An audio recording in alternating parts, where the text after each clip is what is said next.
اس کے بارے میں اس کا سورہ کبریٰ، اس کی اہمیت، اس کی ضرورت، اس کے تقاضے، اس کے لوازم، اس کی ضروریات میں یہ چاہتا ہوں کہ جملہ وابستگان انجمن اسے اچھی طرح سمجھ لیں۔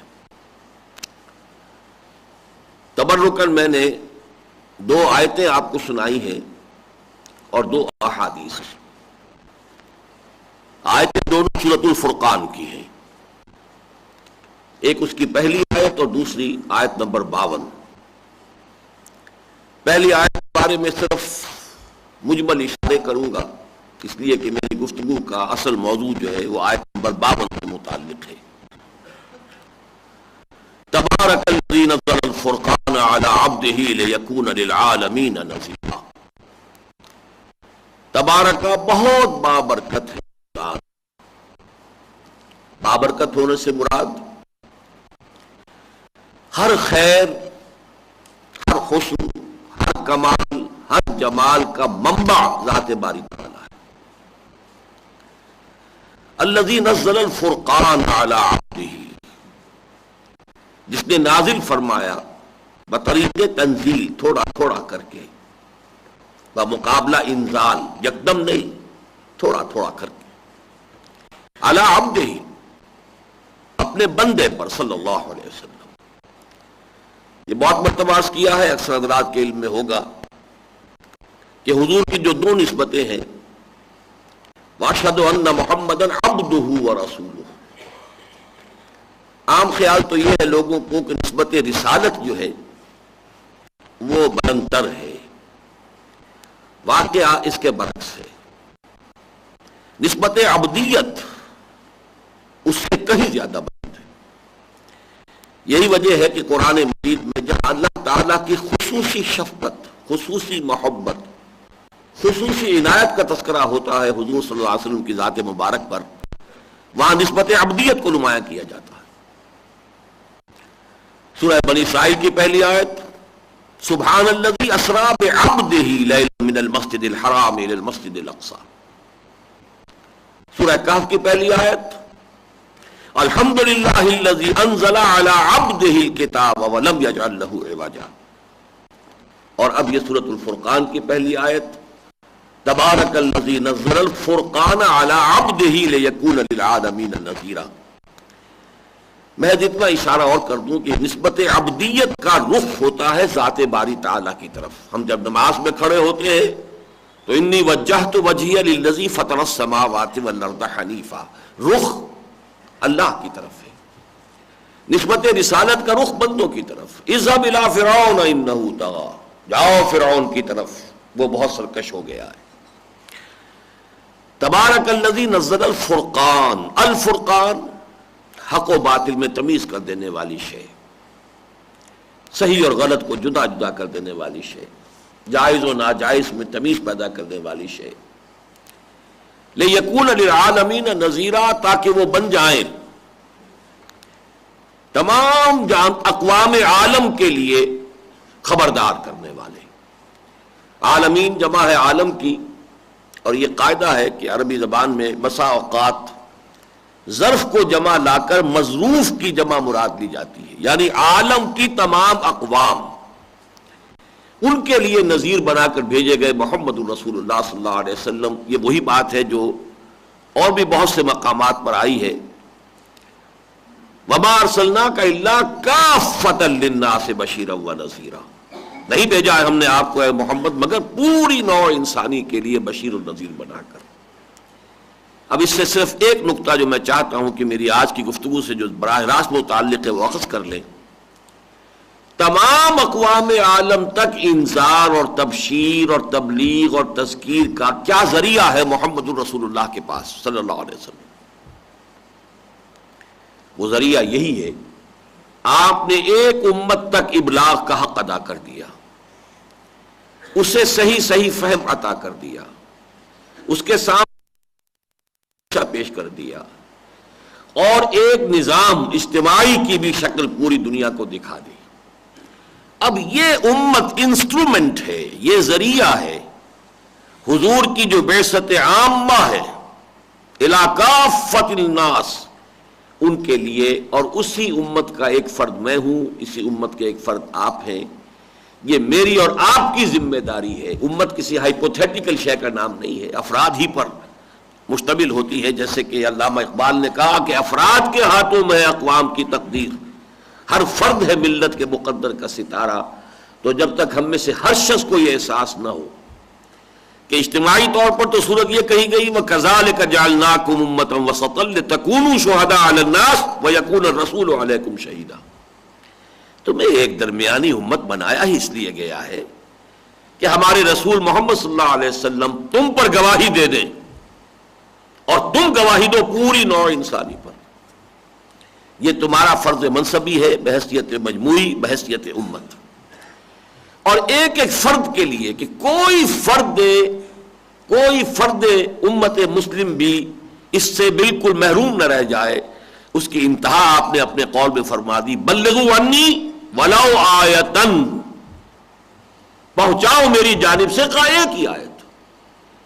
آخر ایک آیت کا فہم حاصل کر لینا تو ہر مسلمان کے لیے ممکن ہے، لہذا اس میں گویا کہ مبالغہ ہے۔ کوئی بھی امتی میرا اپنے آپ کو اس فرض سے بالکل فارغ اور اس سے بالکل مبرہ اور اس سے بری نہ سمجھے۔ اب آئیے جو اصل میری گفتگو کا موضوع ہے، آیت نمبر 52، فَلَا تُطِعِ الْكَافِرِينَ۔ اب ان دونوں آیتوں کے درمیان ایک بڑی تفصیل ہے، رد و قضا ہے، وہ یہ اعتراضات کر رہے ہیں، وہ یہ آپ پر الزامات لگا رہے ہیں، وہ سب کچھ جو بھی رد و قضا ہو رہی تھی مکے میں اس وقت، اس کو ذہن میں لے آئیے۔ اور دباؤ پڑ رہا تھا محمد الرسول اللہ صلی اللہ علیہ وسلم پر دونوں طرح کا، ایک طرف دباؤ آپ پر اور آپ کے صحابہ پر پرسیکیوشن کی شکل میں، تشدد کی شکل میں، جبر کی شکل میں، وہ پرسیکیوشن وربل بھی تھی خاص طور پر حضور کے لیے، فزیکل بھی تھی آپ کے جانثاروں کے لیے، دوسری طرف کچھ ایسے بھی مووز تھے کہ کچھ لے دے کر صلح کر لیجئے، کچھ باپ اپنی منوا لیجئے، کچھ ہماری مان لیجئے۔ آخر یہ فساد تو ختم ہونا چاہیے، یہ تصادم جو ہے یہ جاری نہیں رہنا چاہیے۔ یہ دونوں کیرٹ اینڈ سٹک، یہ پالیسی چل رہی تھی اس وقت جب کہ یہ سورۃ الفرقان نازل ہوئی۔ اس لیے اس آیت کا پہلا ٹکڑا ہے فَلَا تُطِعِ الْكَافِرِينَ، تو اے محمد صلی اللہ علیہ وسلم ان کافروں کی بات ہرگز مت مانیے۔ اسی سے اندازہ ہوتا ہے کہ یہ ایک در حقیقت 6 7ویں سال میں آ کر صورتحال یہ درمیانی عرصے کی صورتیں ہیں۔ یہ سورۃ الفرقان یوں سمجھیے کہ سن 6 7 8 یہ جو ہے نبوی، ابھی ہجرت سے پہلے کے سن جو ہیں ان میں نازل ہوئی ہے۔ تو اب وہ تشدد نے جب یہ محسوس کر لیا کہ ہم فیل ہو گئے ہیں، تشدد کے ذریعے بات نہیں بن رہی ہے، تو کوئی لالچ، کسی طرح کا کمپرومائز، وَدُّوا لَوْ تُدْهِنُوا فَيُدْهِنُونَ، یہ تو چاہتے ہیں محمد کہ آپ ذرا نرم پڑ جائیں تو یہ بھی نرم ہو جائے، لیکن اس وقت فرمایا گیا فَلَا تُطِعِ الْكَافِرِينَ، ان کی بات ہرگز نہ سنیے، دھیان ہی نہ دیجئے، وَجَاهِدْهُمْ بِهِ جِهَادًا كَبِيرًا، اور آپ جہاد کیجئے اس کے ذریعے سے، قرآن کے ذریعے سے ان کے ساتھ، ان کے خلاف، اور جہاد بھی کیسا؟ بہت بڑا جہاد۔ وَجَاهِدْهُمْ بِهِ جِهَادًا كَبِيرًا، اس آیت سے میں نے آج کا عنوان جو ہے اخذ کیا ہے قرآن کے ذریعے جہاد اکبر۔ البتہ اس میں نے جو تھوڑا سا فرق کیا ہے کہ آیت میں جہادن کبیرہ ہے، میں اسے اکبر کا لفظ استعمال کر رہا ہوں، اس کی وجہ کیا ہے؟ ایک تو حدیث نبوی میرے پیش نظر ہے کہ حضور سے سوال کیا گیا ای الجہاد افضل یا رسول اللہ، تو آپ نے جواب میں ارشاد فرمایا ان تجاہد نفسک فی طاعت اللہ، تو ایک افضل جہاد جو ہے، افضل کا صیغہ باب افعل التفضیل جہاد کے لیے آیا ہے۔ اسی طریقے سے ایک دوسرا جو حدیث جو بیان ہوتی ہے وہ یہ ہے کہ جب حضور غزوہ تبوک سے واپس تشریف لا رہے تھے تو آپ نے فرمایا رجعنا من الجہاد الاصغر الى الجہاد الاکبر۔ اب آپ ذہن میں رکھیے کہ تبوک کا سفر جو ہے حضور کی پوری سیرت مطہرہ میں سب سے زیادہ نازک وقت تھا، یعنی جہاں تک خطرات کا اندیشہ ہے، اس کے لیے یہ کہ سلطنت روما سے ٹکراؤ شروع ہو چکا ہے، وقت کی 2 سپر پاورز میں سے ایک بڑی سپر پاور ہے، اور اس وقت تو اس کے حوصلے بھی بہت بلند ہیں، ایرانیوں پر انہیں ایک بہت بڑی فتح حال ہی میں حاصل ہوئی تھی، اس کے ساتھ ٹکراؤ۔ لیکن یہ کہ اس مخدوش اور پرخطر سفر سے واپسی پر آپ فرما رہے رجعنا من الجہاد الاصغر الى الجہاد الاکبر۔ میں اس حدیث کا مفہوم کیا ہے میں اس تفصیل میں اس وقت نہیں جاؤں گا، لیکن جہاد اکبر کا لفظ یہاں موجود ہے، اور میں نے ان دو حدیثوں کی بنیاد پر عنوان میں لفظ استعمال کیا ہے قرآن حکیم کے ذریعے جہاد اکبر۔ اب چند باتیں صرف 2 منٹ میں۔ جہاد کے معنی جوہد سے بنا ہے، کوشش۔ جوہد کے معنی کوشش، جہاد کے معنی کشاکش۔ جب کوششیں آپس میں ٹکرائیں تو یہ کشاکش ہے۔ انگریزی میں ہم کہیں گے جوہد کے معنی ہے to strive for something, اور جہاد کے معنی ہے to struggle against something. جب بھی آپ کسی کام کے لیے محنت کرتے ہیں، اگر تو خلا ہے، کوئی مقابلے میں نہیں ہے، کوئی رکاوٹ نہیں ہے، تو یہ جوہد ہے، کوشش ہے۔ آپ اپنے اندر سے توانائیاں اور کوششیں صرف کر رہے ہیں اپنے حصول مقصد کے لیے۔ لیکن اگر راستے میں رکاوٹ ہے، کوئی مقابلہ ہے، کوئی مسابقت ہے، کوئی ریزسٹنس ہے، تو اب یہ اسٹرگل ہوگی، اب یہ جہاد ہوگا۔ یہ گویا کہ کوشش اور کشاکش اور to strive for something, اور اس کی بجائے to struggle against heavy odds, یہ جہاد ہے۔ جہاد کے ساتھ جو حرف با کے ساتھ تعدیہ ہوا ہے قرآن مجید میں اور احادیث میں، سب سے زیادہ کثرت کے ساتھ تو ہے جہاد بالمال، جہاد بالنفس۔ جاہدوا فی سبیل اللہ باموالکم وانفسکم، اپنے مالوں کے ذریعے جہاد کرو، اپنی جانوں کے ذریعے جہاد کرو۔ احادیث میں آیا ہے باللسان، فمن جاہدہم بلسانہ فہو مومن، اور جہاد بالید، ومن جاہدہم بیدہ فہو مومن۔ اس آیت میں آ گیا جہاد بالقرآن، فلا تطع الکافرین وجاہدہم بہ جہادا کبیرا۔ اب اس میں صرف ایک شے اور نوٹ کر لیجئے، وہ اگرچہ اس معنی میں قرآن کی اصطلاح نہیں ہے، جہاد بالسیف، جہاد بالاسلحہ، لیکن اس کے لیے اصطلاح قرآن کی ہے قتال۔ جہاد بالسیف کا لفظ اس شکل میں قرآن مجید میں یا حدیث میں نہیں آیا ہے۔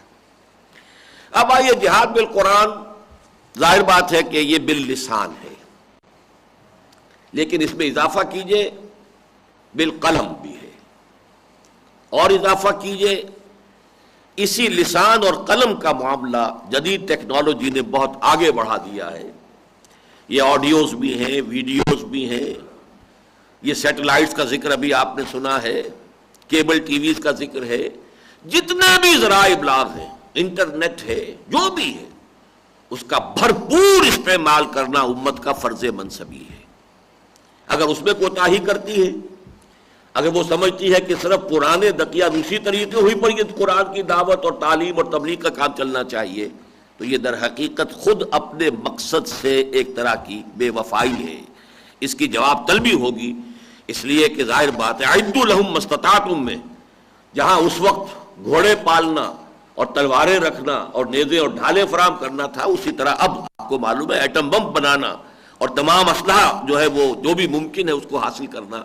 اسی طریقے سے جہاد بالقرآن کے لیے ان تمام ذرائع ابلاغ کا استعمال کرنا لازم ہے، ضروری ہے۔ کوتاہی کی جائے گی تو امت گویا کہ جواب دہ ہوگی۔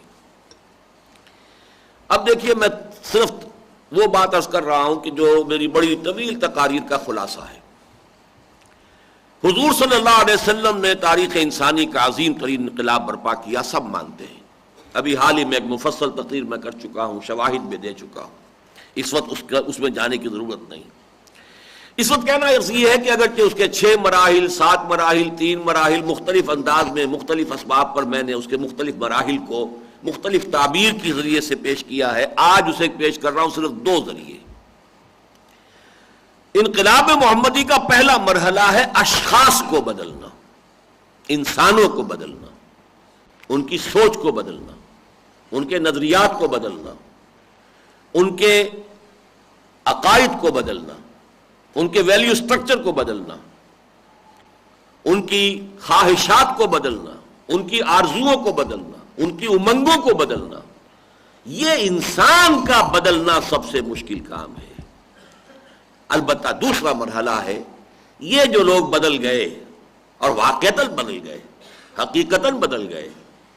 ان کا باطن بدل گیا، ان کا ظاہر بدل گیا، ان کا فکر بدل گیا، ان کا عمل بدل گیا. اب ان کو منظم کر کے طاقت بنا کر اور نظام باطل کے ساتھ ٹکراؤ. یہ دو مرحلے ہیں. پہلا مرحلہ ہے مردان کار کی فراہمی، تربیت، تعلیم اور تزکیہ. یہ ہے اصل مرحلہ، بنیادی مرحلہ یہ ہے. اب جب مردان کار ہیں، منظم ہیں، تربیت یافتہ بھی ہیں، ان میں کمٹمنٹ بھی ہے، جانے بھی دینے کے لیے تیار ہیں، معتدب تعداد میں بھی ہے، اب چیلنج ہوگا، اب ٹکراؤ ہوگا، اب تصادم ہوگا. تو یوں سمجھیے کہ پہلے مرحلے کا سارا کام جہاد بالقرآن کے ذریعے، افراد کو کھینچنا قرآن کے ذریعے. میں نے بعض مواقع پر مثال دی ہے.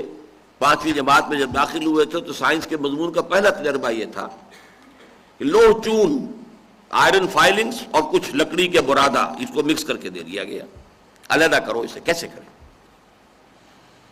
میگنیٹ لے لو، اس کو پھراؤ، لوہے کے ذرات جو ہیں وہ چمٹ جائیں گے، برادہ رہ جائیں گے.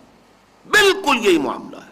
یتلو علیہم آیاتہ، یتلو علیہم آیاتہ، یتلو علیہم آیاتہ، 4 جگہ پر یہ الفاظ آئے ہیں حضور کے اس اساسی منہج انقلاب کے لیے. یتلو علیہم آیاتہ ویزکیہم ویعلمہم الکتاب والحکمہ. یہ جتنے بڑے پیمانے پر ہوگا گویا کہ اتنے ہی بڑے پیمانے میں آپ کا کیچمنٹ ایریا ہے. یہ قرآن کھینچ لے گا ان لوگوں کو کہ جن کی فطرت کسی درجے میں بھی سلامتی پر برقرار، جن کی فطرتیں پرورٹ ہو چکی، مسخ ہو چکی. وہ اس برادے کے مانند ہے کہ جن میں چمکنے کی صلاحیت نہیں ہے، چمٹ نہیں سکتا. ابو جہل نہیں چمٹا، ابو لہب نہیں چمٹا. جس کے اندر بھی کچھ سلامتی ہے فطرت، سلامتی ہے طبع، اور اس کی ڈگریز مختلف ہوگی. جن کی بہت ہی سلیم طبع ہے وہ فوراً آ گئے، ابو بکر صدیق رضی اللہ تعالی عنہ. جن کو ذرا کچھ تھوڑا بہت جو ہے ان کے ہاں کچھ پالیوشن تھی، کچھ آلودگی تھی، 6 سال لگ گئے. حضرت عمر فاروق رضی اللہ تعالی عنہ. کچھ لوگوں کو اور زیادہ وقت لگ گیا. لیکن یہ کہ اصل میں کھینچنے والی شے، میگنیٹ، سلیم الطبع لوگوں کو کھینچنے والا قرآن. تو پروکیورمنٹ جو ہے، جو انسانی قوت کار کو فراہم کرنے کے لیے، وہ بھی قرآن. پھر اس کی تعلیم اور تربیت اور تزکیہ، یہ بھی قرآن سے. یعلمہم الکتاب والحکمہ ویزکیہم. حضرت ابراہیم اور حضرت اسماعیل کی دعا میں ترتیب یہ ہے، ربنا وابعث فیہم رسولا منہم یتلو علیہم آیاتک ویعلمہم الکتاب والحکمۃ ویزکیہم. یہاں تزکیہ آخر میں ہے. لیکن 3 جگہ پر جہاں اللہ تعالیٰ کی طرف سے بات آئی ہے وہاں تزکیہ درمیان میں ہے. کما ارسلنا فیکم رسولا منکم یتلو علیکم آیاتنا ویزکیکم ویعلمکم الکتاب والحکمہ. سورہ آل عمران میں لقد من اللہ علی المؤمنین اذ بعث فیہم رسولا من انفسہم یتلو علیہم آیاتہ ویزکیہم ویعلمہم الکتاب والحکمہ. سورہ جمعہ میں پھر هو الذی بعث فی الامیین رسولا منہم یتلو علیہم آیاتہ ویزکیہم ویعلمہم الکتاب والحکمہ. اس لیے کہ لوگوں کو کھینچ لینا اور ان کے اندر سے ان کو پاک کر دینا، اس کا ذریعہ ہے تلاوت قرآن. پہلے مرحلے یہ ہیں، یتلو علیہم آیاتہ ویزکیہم. علامہ اقبال نے بڑی خوبصورتی سے یہ باتیں سمجھائی ہیں. اندر کا تزکیہ، اندر کی پاکی، اندر کی ناپاکی، دلوں میں جو روگ ہیں، حب دنیا، حب مال، شیطان جو انسان پر اثر انداز ہوتا ہے، اس کے مقابلے میں ڈھال یا شیطان کو ختم کرنے کے لیے شمشیر صرف ایک ہے، وہ قرآن. وہ میگنیٹ جو لوگوں کو کھینچے گا وہ بھی قرآن ہے، اور جو تزکیہ کرے گا وہ بھی قرآن ہے. یا ایھا الناس قد جاءتکم موعظۃ من ربکم وشفاء لما فی الصدور. تمہارے اندر، سینوں کے اندر جو روگ ہیں ان کا علاج قرآن ہے، شفا ہے. وَنُنَزِّلُ مِنَ الْقُرْآنِ مَا هُوَ شِفَاءٌ وَرَحْمَةٌ لِّلْمُؤْمِنِينَ وَلَا يَزِيدُ الظَّالِمِينَ إِلَّا خَسَارًا. اور علامہ اقبال فرماتے ہیں کشتن ابلیس کار مشکل است، زاں کے اوگم اندر اعماق دل است، خوشترا باشد مسلمانش کنی کشتہ شمشیر قرآنش کنی.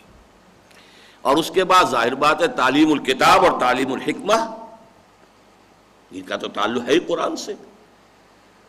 تعلیم الکتاب شریعت کا علم، حلال اور حرام کا علم، جائز اور ناجائز کا علم. حکمہ ان احکام کی حکمت، ان کے انڈر لائن پرنسپلز، کیا چیز ہے وہ حکمت باطنی کہ جو ان سب کو ملا کر ایک آرگینک ہول بناتی ہے، کیا اصل مقاصد ہیں جو جن کو سب سرو کرتے ہیں یہ احکام. یہ پورا کا پورا عمل آپ نے دیکھا، اور یہ میں بارہا بیان کر چکا ہوں کہ یہ سارا کا سارا قرآن مجید سے ہو رہا ہے. اس کا مرکز و محور قرآن مجید. اب اگلا نقطہ وہ ہے جس پر میں نے میرا خیال ہے 10-12 سال شاید 15 سال پہلے تقریر کی تھی مسجد دارالسلام باغ جناح میں، اور وہ کتابچے کی شکل میں اب موجود ہے. اس دور میں ہمارے لیے جہاد بالقرآن کے 5 محاذ ہیں.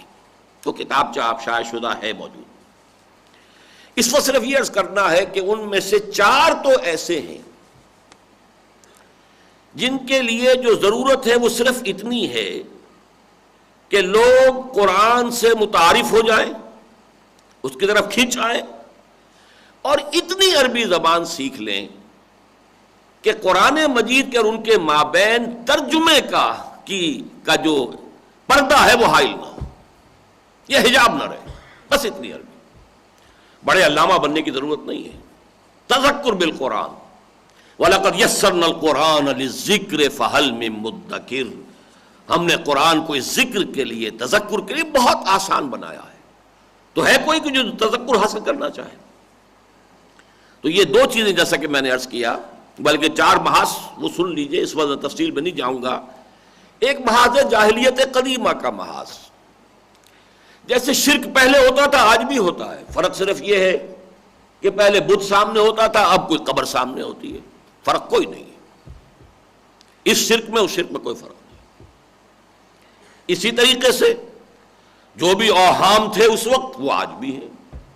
پہلے سمجھتے تھے کہ معبودان باطل جو ہیں ہمیں چھڑا لیں گے اللہ سے، آج ہم سمجھتے ہیں اولیاء اللہ چھڑا لیں گے. بات تو وہی کی وہی. تو وہ شرک جو کا تو آج بھی موجود ہے، عوام الناس میں وہی ہے. باقی اور فلسفیانہ شرک اور جو علمی شرک ہیں ان کی بات میں سب نہیں کر رہا. یہ شرک جو عوام کے اندر ہے، بلکہ خواص میں سے بھی بہت سے لوگ ہیں، اس کا علاج ظاہر بات ہے قرآن مجید کے ذریعے سے بہت آسان ہے. اس لیے کہ بڑی تفصیلی بحثیں ہوئی ہیں قرآن مجید میں، چونکہ یہی اصل روگ تھا اس وقت کے لوگوں کا جب قرآن نازل ہو رہا تھا. لہذا یوں سمجھیے کہ اس محاذ کے لیے جو ہمیں مواد درکار ہے وہ قرآن مجید کی سرفس پہ موجود ہے. جیسے آئل ٹینکرز کبھی سمندر میں اگر کوئی ٹینکر جو ہے وہ ٹوٹ جاتا ہے تو پھر وہ ایک تہہ ہو جاتی ہے سطح سمندر کے اوپر تیل کی. تو قرآن مجید کا تذکر جو ہے وہ قرآن مجید کی سطح پر موجود ہے. ہاں اس سمندر کی گہرائی کتنی ہے اس کا کوئی اندازہ نہیں کر سکتا. اسی طرح قرآن مجید تدبر کے اعتبار سے اس کی گہرائی کا اندازہ ممکن نہیں، لیکن تذکر کے لیے جیسے سطح پر. دوسرے یہ کہ بے یقینی، مانتے تو ہیں لیکن یقین نہیں. جانتا ہوں ثواب طاعت و زہد پر طبیعت ادھر نہیں آتی. کیوں نہیں آتی؟ عقیدہ تو ہے لیکن یقین کی گہرائی نہیں. تیسرا نفس پرستی.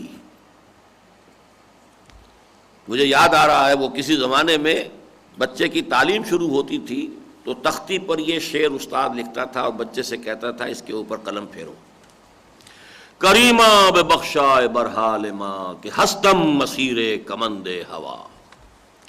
اے اللہ میرے حال پر رحم فرمائیو کہ میں تو اپنی خواہش نفس کی کمند کے اندر جکڑا ہوا.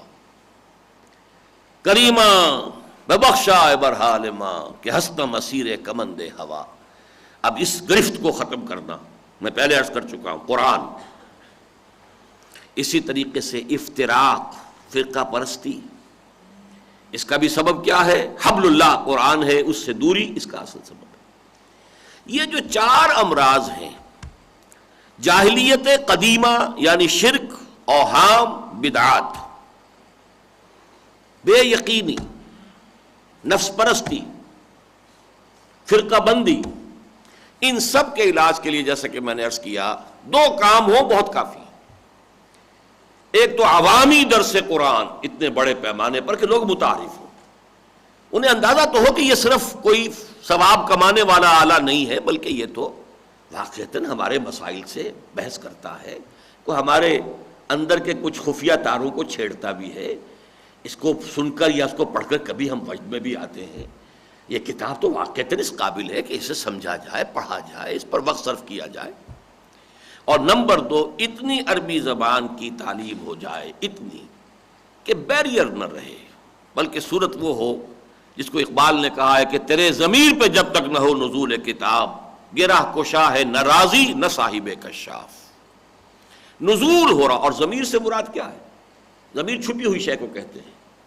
ضمیر میری شخصیت کے دو رخ وہ ہیں جنہیں ہم کہتے ہیں ہماری باطنی شخصیت، ذہن اور قلب۔ ذہن اور قلب پر جب تک براہ راست ترشح نہیں ہوگا قرآن کا، یہ ترجمہ جب ہم پڑھتے ہیں تو ترجمے سے تو متن سے ہٹ گئے، اب آپ کا متن سے تعلق کٹ گیا، اب آپ ترجمہ دیکھ رہے ہیں۔ پھر یہ کہ کہیں لکھا ہوگا یہ صفحہ، یہ 4 نمبر ہے، 4 نمبر کا حاشیہ آپ نے کہیں دیکھا، پھر کوئی تفسیر پڑھی، وہ تسلسل نہیں رہا۔ اب قرآن آپ کو انسپائر نہیں کر سکے گا، معلومات کچھ ہو جائیں گی، آپ کے ذہن میں جمع ہو جائیں گی، اس آیت میں یہ مضمون آیا ہے، اس کا یہ پس منظر ہے، اس کا یہ شان نزول ہے، اس کا یہ سورہ ہے، اس کا یہ، لیکن وہ جو اندر سے آپ کے تاروں کو چھیڑ کر آپ کو موٹیویٹ کر سکے وہ نہیں ہوگا۔ اس کے لیے لازم ہے اتنا علم کہ قرآن براہ راست نازل ہو۔ یہ اگر 2 مرحلے ہو جائیں تو پہلے 4 محاذوں کے لیے کفایت کرتی ہے، لیکن 5واں محاذ ہے ہارڈ نٹ ٹو کریک، بہت مشکل لیکن اہم ترین اور وقت کا اصل تقاضا۔ وہ 5واں محاذ ہے جاہلیت جدیدہ کا استیصال، مادیت، الحاد، بے خدا فلسفہ، سائنس کے گرد جو لپٹ گئی ہے، الحاد کی سطح جو اس کے اوپر لپٹی ہوئی ہے، ان کا استیصال، یہ فلسفہ، یہ فکر، یہ سوچ، یہ نظریات، جس نے کہ انسان کو خالصتاً مادہ پرستی میں غرق کر دیا۔ خو گرے پے کرے محسوس تھی انسان کی نظر، مانتا پھر کوئی اندیکھے خدا کو کیوں کر۔ یہ در حقیقت میرا جو کتاب چاہ اسلام کی نشأت ثانیہ، اس کا سارا تھیم یہی ہے کہ اس عالمی تہذیب کا جو اصل میں خلاصہ نکالیں گے کہ اس کا فکر کیا ہے۔ ویسے تو بے شمار فلسفے پیدا ہوئے، ازم کے نام سے میٹیریلزم اور امپیریسزم اور لاجیکل پازیٹیوزم، اور پڑھاتے چلے جائیے کتنے بنیں گے، لیکن ان سب کا لب لباب کیا ہے؟ سوائے ایک آئیڈیالزم کے اسے علیحدہ رکھ دیجئے تو باقی جتنے ازم ہیں ان کا حاصل یہ ہے کہ جو چیزیں دیکھی جا سکتی ہوں، سنی جا سکتی ہوں، جو ہمارے حواس کی گرفت میں ہوں، اصل اہمیت ان کی ہے۔ جو چیزیں ہمارے حواس سے باہر ہیں، ہوں گی، شاید ہوں، یقین سے تو ہم نہیں کہہ سکتے کہ ہے، لہذا اس کی طرف توجہ نہ کرو۔ کوئی مانتا ہے تو مان لے، لیکن اصل شے یہ ہے، اصل حقیقت اللہ کی نہیں، کائنات کی ہے۔ اصل حقیقت جسم اور مادے کی ہے، روح کی نہیں۔ روح کس بلا کا نام ہے پتہ ہی نہیں، کسی ایکسپیریمنٹیشن میں آئی نہیں، کسی طریقے سے اس کو ہم ویریفائی نہیں کر سکتے۔ اسی طرح اللہ کا معاملہ ہے، اسی طرح حیات بعد الممات، کیا پتہ، شاید ہو لیکن کیا پتہ۔ یہ ہے اصل۔ تو جو اب نتیجہ کیا نکلا؟ سائنس تو اگرچہ کہتی یہ ہے کہ عدم اقرار عدم انکار، نہ ہم انکار کرتے ہیں نہ ہم اقرار کرتے ہیں، بھئی ہمارے دائرے سے باہر ہے، اللہ اللہ خیر اللہ، لیکن اس کا ریزلٹنٹ جو ایفیکٹ ہوا وہ تو یہ ہے کہ ان چیزوں سے توجہ ہٹ گئی۔ اس فکر اور فلسفے کا جب تک قرآن کے ذریعے سے ابطال نہیں ہوگا، اور یہ ڈان جو بہہ رہا ہے تقریباً 3 صدیوں سے خاص وقت پر، اگر اس کا رخ موڑا نہیں جائے گا تو احیاء اسلام، غلبہ دین، اسلام کی نشأت ثانیہ، اس کا خواب شرمندہ تعبیر نہیں ہو سکتا۔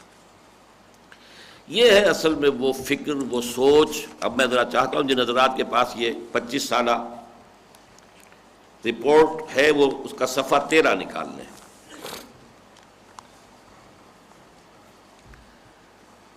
قرارداد تاسیس کی مختصر تشریح میں نے اس وقت عرض کیا تھا، یہ میں آج اپنی سن 72 کی ایک تحریر، بلکہ سن 71 کی تحریر آپ کو سنا رہا ہوں۔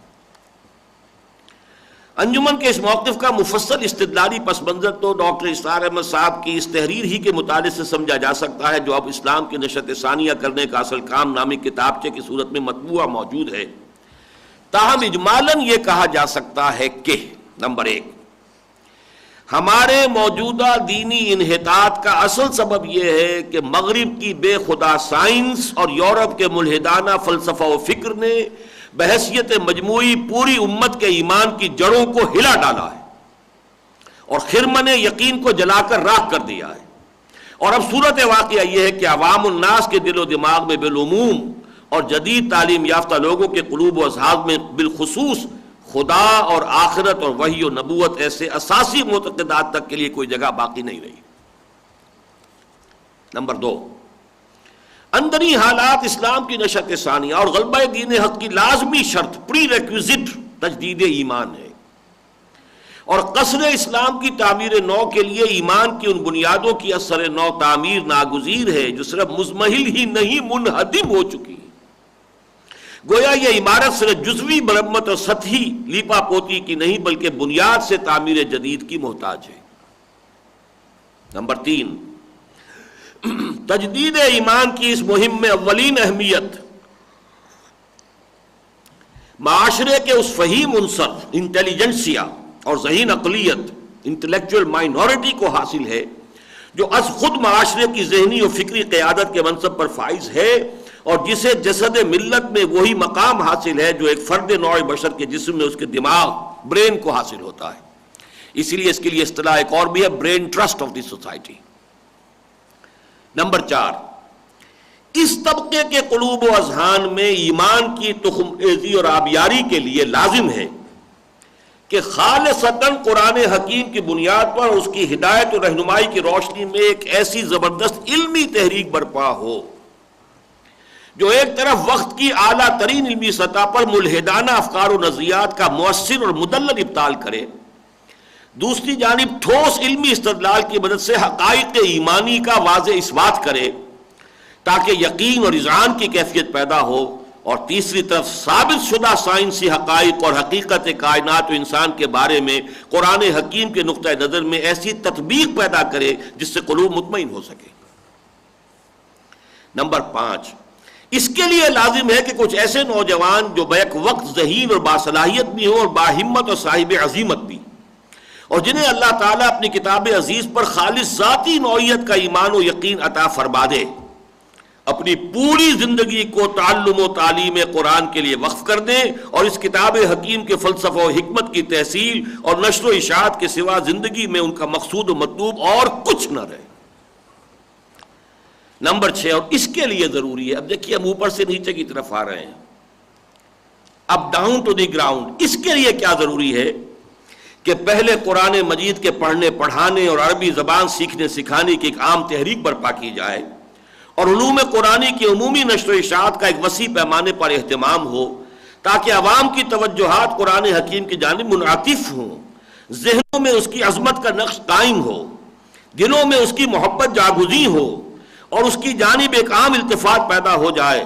اسی سے توقع کی جا سکتی ہے کہ بہت سے ذہین اور اعلیٰ صلاحیتیں رکھنے والے نوجوان بھی اس سے متعارف ہوں گے، اور ان میں سے کچھ تعداد ایسے نوجوانوں کی بھی نکل آئے گی جو اس کی قدر و قیمت سے اس درجے آگاہ ہو جائیں کہ پوری زندگی اس کے علم و حکمت کی تحصیل اور نشر و اشاعت کے لیے وقف کر دیں۔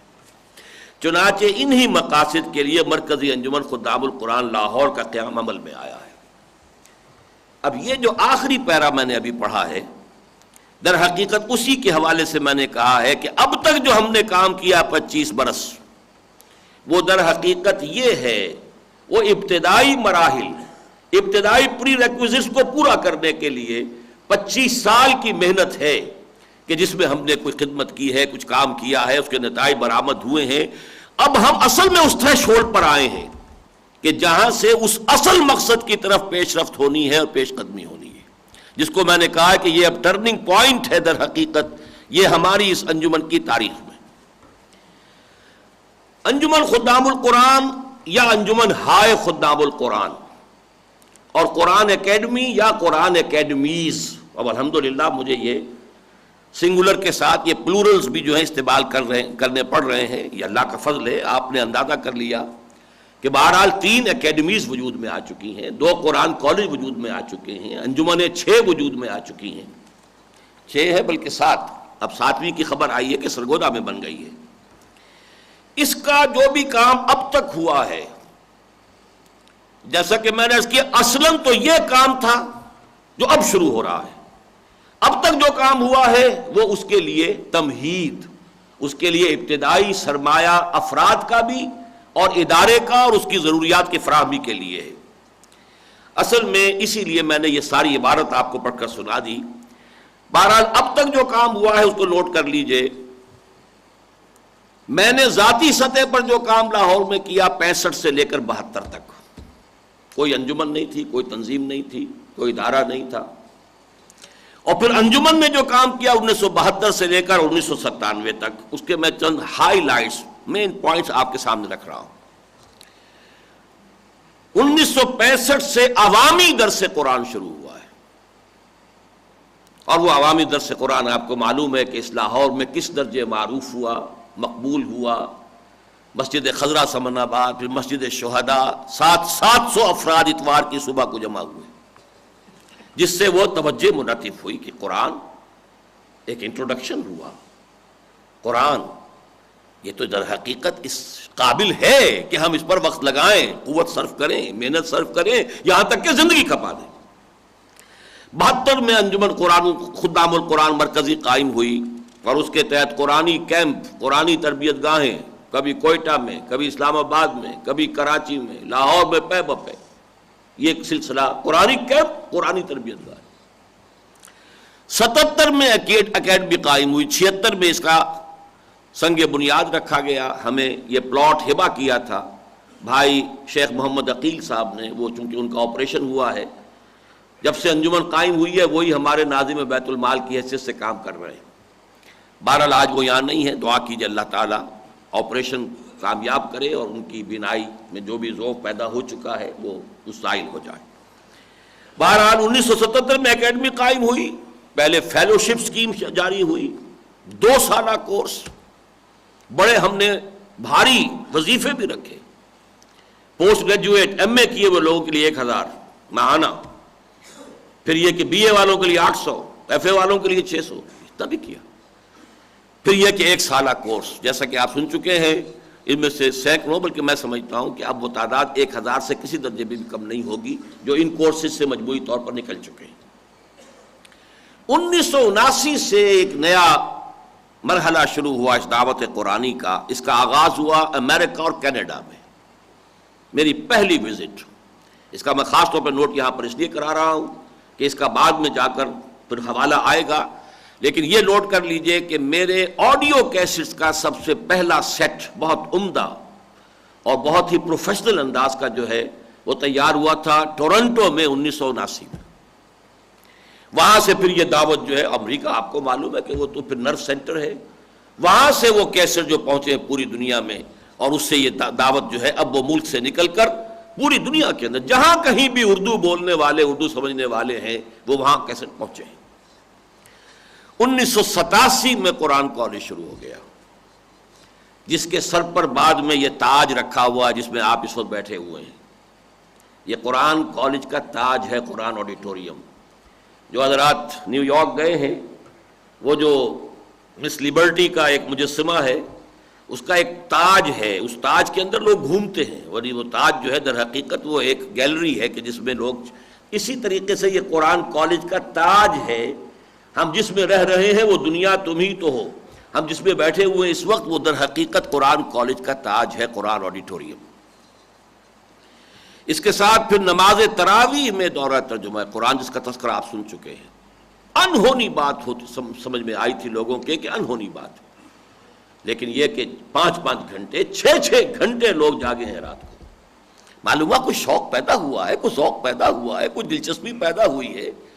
وہ لوگ بھی کہ جو چھٹیاں نہیں لی، کام بھی کر رہے ہیں، رات کو جاگ رہے ہیں، جا کر مشکل سے جو ہے فجر کے بعد کو تھوڑا سا سو لیے، پھر آ کر شام کو تھوڑا سا سو لیے، اور اس کے علاوہ یہ کہ پوری رات جاگتے رہے۔ 1990 تک آ کر میں نے یہ ڈکلیئر کر دیا تھا کہ اس دعوت رجوع القرآن میں جو کام میں کر سکتا تھا کر چکا ہوں۔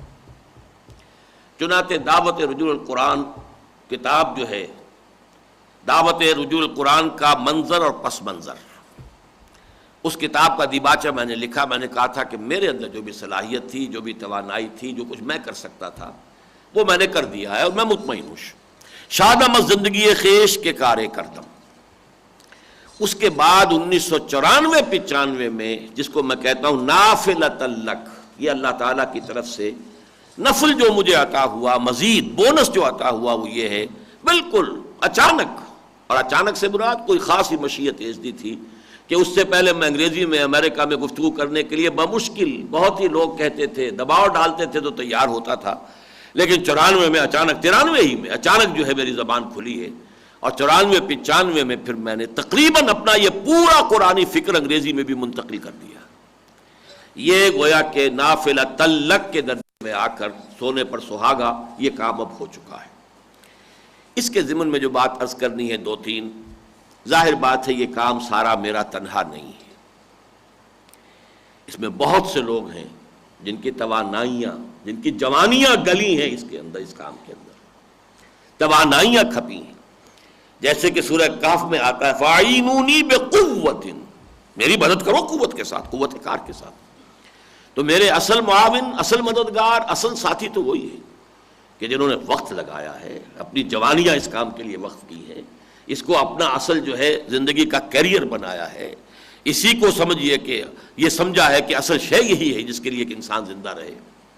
اور پھر معاونین جنہوں نے مالی تعاون کیا، یقیناً اس کے بغیر بھی پھر یہ چیزیں حاصل نہیں ہو سکتی تھی، ان کا حصہ ہے۔ اللہ تعالیٰ ان کے انفاق کو جو ہے، یہ عزیزم عارف رشید نے جو کہا ہے کہ 6-7 کروڑ، بہت غلط بات انہوں نے کہی ہے، وہ تو ہمارا صرف جو قرآن اکیڈمی کا پلاٹ ہے وہ اب جو ہے کم سے کم 1-1.5 کروڑ کا ہے، اور یہ عمارت، یہ تو یہ سمجھیے 10-12-20 کروڑ کے کم سے کم کا معاملہ اب یہ نہیں ہے سرس کا قرآن اکیڈمی اور قرآن انجمن کا یہ معاملہ۔ لیکن یہ کہ بہرحال یہ سب اللہ کا فضل ہے، اور اتنا بڑا کرم ہے اللہ کا کہ میں پورے اطمینان کے ساتھ قسم کھا کر کہہ سکتا ہوں 1 پیسہ کسی حکومتی تعاون کا نہیں آیا، کسی صدر کا، کسی وزیر اعظم کا، کسی کا، نہ باہر سے کسی عرب شیخ کا آیا ہے، نہ کسی اور حکومت کا آیا، پورے اطمینان سے کہتا ہوں۔ ظاہر بات ہے جنہوں نے تعاون کیا ہے اللہ تعالیٰ ان کو اجر عطا فرمائے، ان کے اس انفاق کو قبول فرمائے،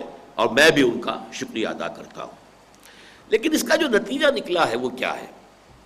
الحمدللہ کہ اب یہ چرچا بہت ہو گیا ہے، اب بہت سے ادارے وجود میں آ رہے ہیں، یہ یوں ہی نہیں ہو گیا، اچانک نہیں ہو گیا۔ قرآن انسٹیٹیوٹ لاہور میں قائم ہوا ہے، بڑے شاندار طریقے پر ہوا ہے، اور یہ کہ واقعتاً وہ عربی کلاسز، درس قرآن، اس کا کام بڑے پیمانے پر ہو رہا ہے، اور دوسرے شہروں میں بھی یہ کام ہو رہے ہیں، بہت سے ادارے جو ہیں اب اس کے اندر ایکٹیو ہو چکے ہیں۔ لیکن اس توجہ کا انعطاف ہوا کس طور سے؟ اس حوالے سے میں چاہتا ہوں کہ یہ جو قرآن انسٹیٹیوٹ لاہور میں اب قائم ہوا ہے اور کام کر رہا ہے، تو ڈاکٹر راشد رندھاوا صاحب جو اس کی روح رواں ہیں، اور یوں سمجھیے اس کے مؤسس ہیں، چونکہ وہ میرے معالج بھی ہیں، کارڈیولوجسٹ ہیں، میں بلڈ پریشر کا مریض ہوں، تو وقتاً فوقتاً جاتا رہتا ہوں، ان کی لیبارٹری سے کچھ اپنا بلڈ ٹیسٹ وغیرہ بھی کراتا ہوں۔ ایک دفعہ میں نے کہا کہ ڈاکٹر صاحب آپ پیسے کچھ لے لیا کریں کم سے کم ان ٹیسٹ کے، مجھے میری طبیعت پر بہت بوجھ رہتا ہے۔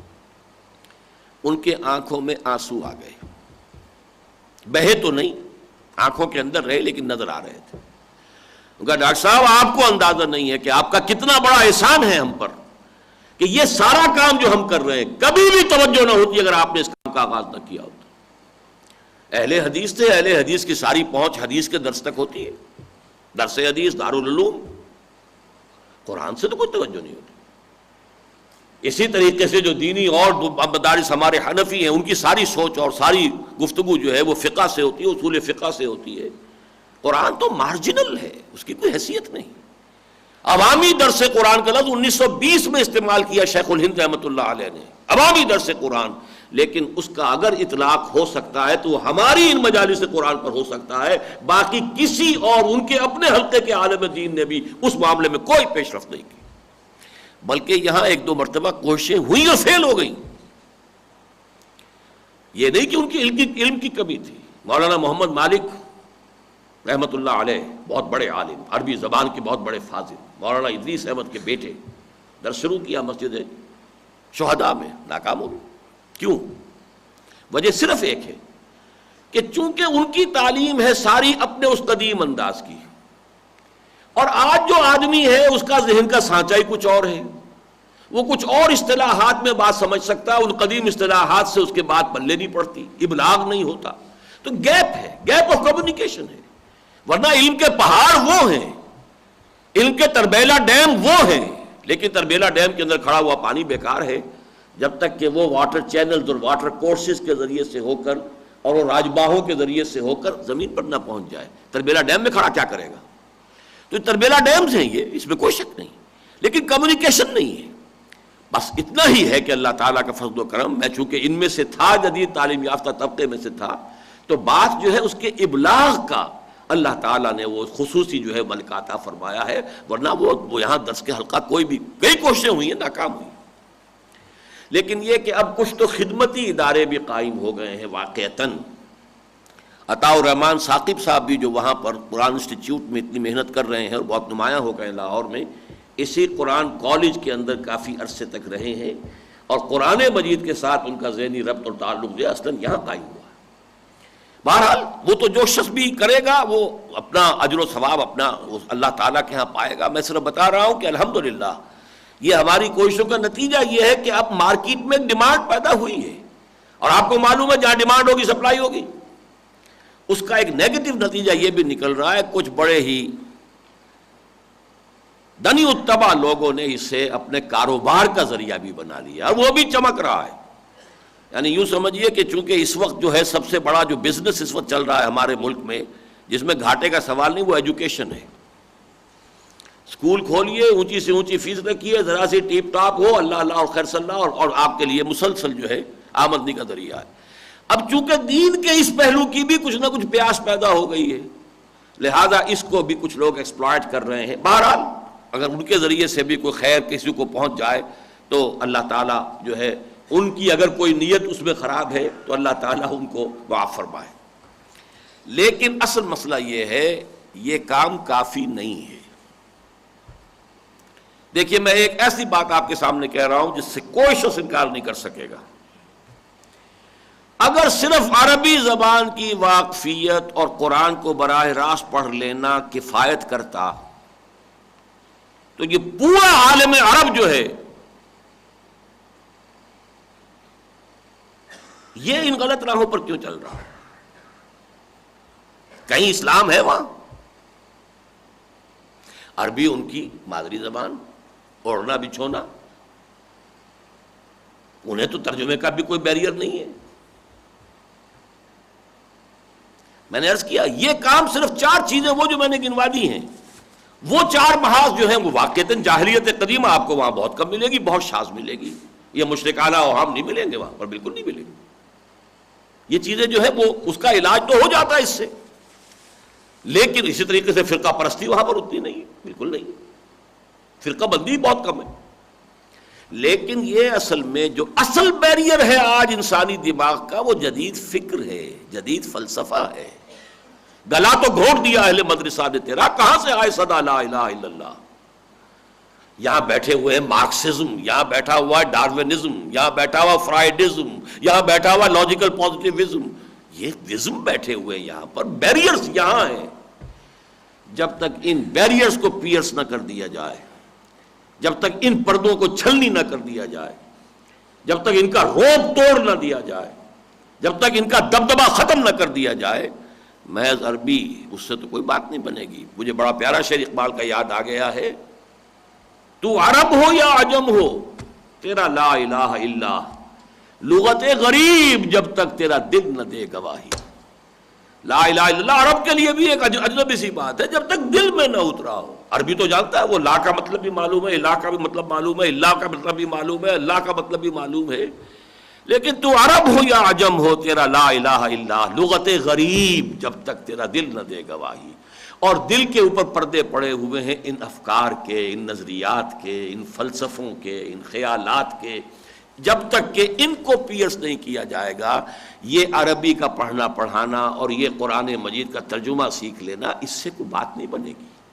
افراد میں ہو جائے گا، سلیم الفطرت افراد میں بدل جائیں گے، جن کے دلوں میں کوئی، جن کے ذہنوں کے اوپر کوئی ایسے غبار نہیں ہیں، عوام الناس ہیں جنہیں پتہ ہی نہیں ڈارونزم کس بلا کا نام ہے اور لاجیکل پازیٹیوزم کس چڑیا کا نام ہے، وہ ٹھیک ہے، ان کے لیے یہ سہولت ہو جائے گی۔ لیکن وہ جو میں نے ابھی آپ کو عبارت سنائی ہے، وہ جو تہذیب کا غلبہ ہے، اس تہذیب کا جو نقطہ نظر ہے، اور وہ جس طریقے سے کہ ہماری پوری امت کی جڑوں کے اندر وہ بھی سرایت کیے ہوئے ہے، اس کا جب تک توڑ نہیں ہوگا بات آگے نہیں بنے گی۔ گویا کہ جاہلیت جدیدہ کے، اس کے لیے اب گویا کہ وہ لفظ مجھے یاد آ رہا ہے کہ وقت فرصت ہے کہاں، کام ابھی باقی ہے۔ آپ بھی یہ نہ سمجھیں کہ ہم نے بڑے تیر مار لیے ہیں، ہم نے یہ کام کر لیا ہے، ہم نے وہ کر لیا ہے، نہ میں یہ سمجھوں نہ آپ سمجھیں۔ جو بھی اللہ نے کرنے کی توفیق دی، اس کا فضل ہے، اس کا کرم ہے۔ جس نے بھی حصہ لیا ہے، چاہے وہ اعینونی بقوت ہے اور چاہے یہ کہ انہوں نے مال کے ساتھ اس میں تعاون کیا ہے، اللہ تعالیٰ انہیں اجر عطا فرمائے۔ لیکن یہ نہ سمجھیں کہ ہم اپنی منزل پر پہنچ گئے ہیں، چلے چلو کہ وہ منزل ابھی نہیں آئی، نجات دیدہ و دل کی گھڑی نہیں آئی، چلے چلو کہ وہ منزل ابھی نہیں آئی۔ یہ داغ داغ اجالا، یہ شب گزیدہ سحر، کہ انتظار تھا جس کا، یہ وہ سحر تو نہیں۔ وہ چلے چلو والی بات ہے کہ جو اصل کام تھا، تاسیس انجمن کے وقت جس کو اصل قرار دیا گیا تھا، وہ تو اصل میں بھی ہمیں شروع کرنا ہے۔ یعنی جاہلیت جدیدہ کے استیصال کے لیے جدید قرآنی فکر کی تدوین، یہ جدید فکر کی تدوین کے لیے لفظ ہے ریکنسٹرکشن، جو علامہ اقبال نے اپنے خطبات کے لیے جس کو عنوان بنایا، reconstruction of religious thought in Islam, تجدید۔ اور اس کے دو پہلو ہوں گے، تطہیر فکر، تعمیر فکر۔ پہلے غلط نظریات کو ذہنوں سے نکالنا، یہ تطہیر فکر ہوگی۔ تعمیر فکر صحیح بنیادوں پر، ایمانی حقائق کی بنیادوں کے اوپر ایک پورا فکر انسانی، اس کو مرتب کرنا، یہ اس کا مثبت پہلو ہوگا۔ اور یہ بھی نوٹ کر لیجئے کہ فکر کا تعلق فزیکل سائنسز سے نہیں ہے،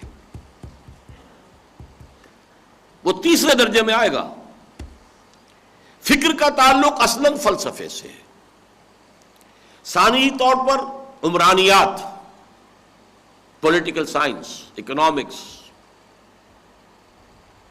یہ شعبے عمرانیات کے ہیں، سوشالوجی، سائیکالوجی، یہ شعبے۔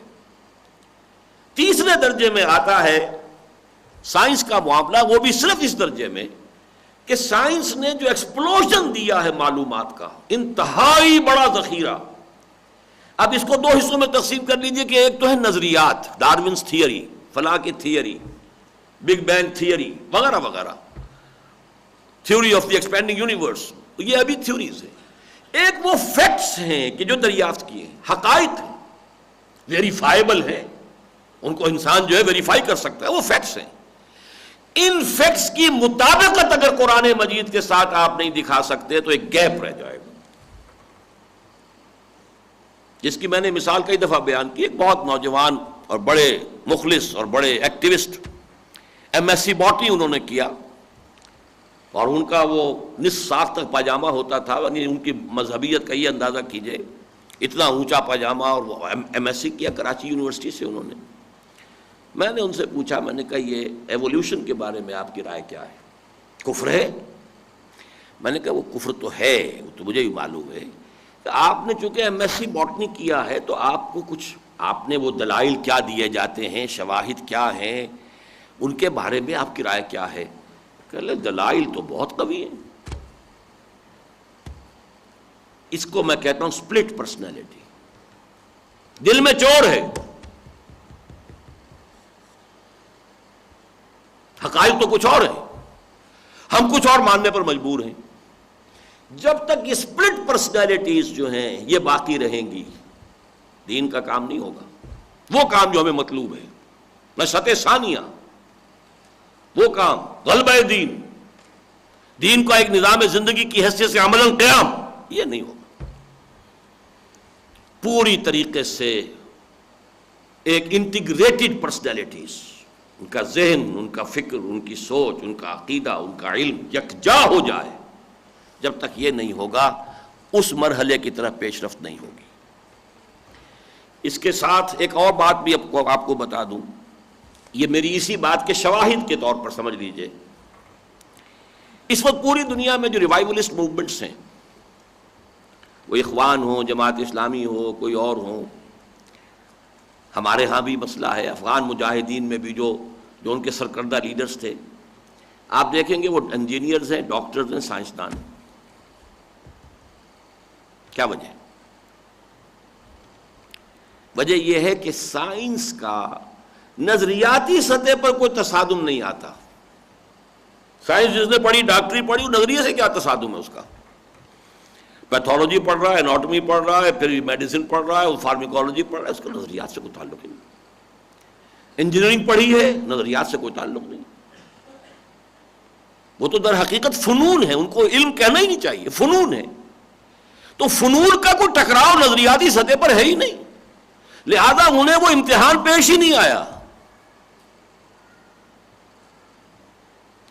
مولانا اصلاحی صاحب کا ایک جملہ مجھے یاد آ گیا ہے، وہ کہا کرتے تھے کہ اس نظام تعلیم سے تعلیم حاصل کرنے کے بعد بھی جس کے دل میں کوئی ایمان کی رمق باقی رہ گئی، وہ یا تو فرشتہ ہے یا بالکل کودن ہے۔ کودن ہے کہ اسے پتہ ہی نہیں چلا میں نے پڑھا کیا ہے۔ اس کے 14 طبق روشن ہوتے، ہسٹری پڑھنے والے کا، لٹریچر پڑھنے والے کا، پولیٹیکل سائنس پڑھنے والے کا، اکنامکس پڑھنے والے کا، یہاں وہ نظریاتی تصادم آتا ہے۔ سوشولوجی کا، سائیکالوجی کا، بہت بڑا شعبہ سائیکالوجی۔ اب فزکس میں کہاں تصادم آ جائے گا، کیمسٹری میں کہاں تصادم آ جائے گا؟ یہ وجہ ہے کہ ان کو اس سخت شدید امتحان سے گزرنا نہیں ہوا، لہذا وہ جو بھی موروثی عقائد تھے، کو دل کے اندر بیٹھی بھی کچھ باتیں تھیں کبھی کی، بس اسی کے اوپر وہ گاڑی چل پڑتی ہے آرام سے۔ باقی جو اس کوچے میں گیا وہاں سروائیول ریٹ بہت کم ہے، بہت کم ہے، بہت کم۔ جب تک اس کو ریورس نہیں کریں گے، انسانی معاشرہ بحیثیت مجموعی اثر پذیر نہیں ہوگا۔ تو نمبر 1 کام تو ہمارے سامنے ہے ایک نئے اسلامی فکر کی تعمیر، یعنی تطہیر فکر اور تعمیر فکر۔ لیکن دوسرا پہلو جو بہت اہم ہے، جو بعض حضرات کی نگاہوں سے اوجھل ہے، جب تک اس فکر کے ساتھ حرکت نہیں ہوگی، یہ فکر جامد نہیں رہ سکتا، یا پھر ریورس گیئر لگ جائے گا اس میں۔ جہاں تعلم و تعلیم ہو وہیں تحرک و تحریک، حرکت میں آنا۔ بڑی پیاری بات ہے جو مولانا مودودی نے کہی ہے تفہیم القرآن کے دیباچے میں۔ یہ قرآن ایسی کتاب نہیں جسے کوئی اسکالر کہیں اپنی ڈرائنگ روم میں، اسٹڈی میں بیٹھ کر اسٹڈی روم میں پڑھ رہا ہو اور اس نے ادھر رکھی ہوئی ہیں ڈکشنریز، ادھر کچھ ریفرنس بکس ہیں، سمجھ لے گا۔ یہ قرآن تو جب اس کے بتائے ہوئے راستے پر آپ چلیں گے قدم بقدم، قدم بقدم، پھر یہ اپنے آپ کو منکشف کرے گا، کھولے گا، آپ کے سامنے آئے گا۔ یہ سچویشن تھی جس سے کہ محمد اور ان کے ساتھی گزر رہے تھے اس وقت جب یہ صورتیں نازل ہوئی۔ آپ جب آئیں گے اسی سے، تب محسوس ہوگا کہ یہ ہے اصل بات، ورنہ وہ ایک تاریخ ہے۔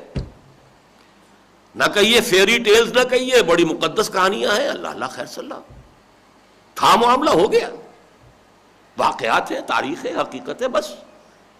یہ قرآن منکشف نہیں ہو سکتا جب تک آپ اس کے بتائے ہوئے راستے پر چلیں گے نہیں۔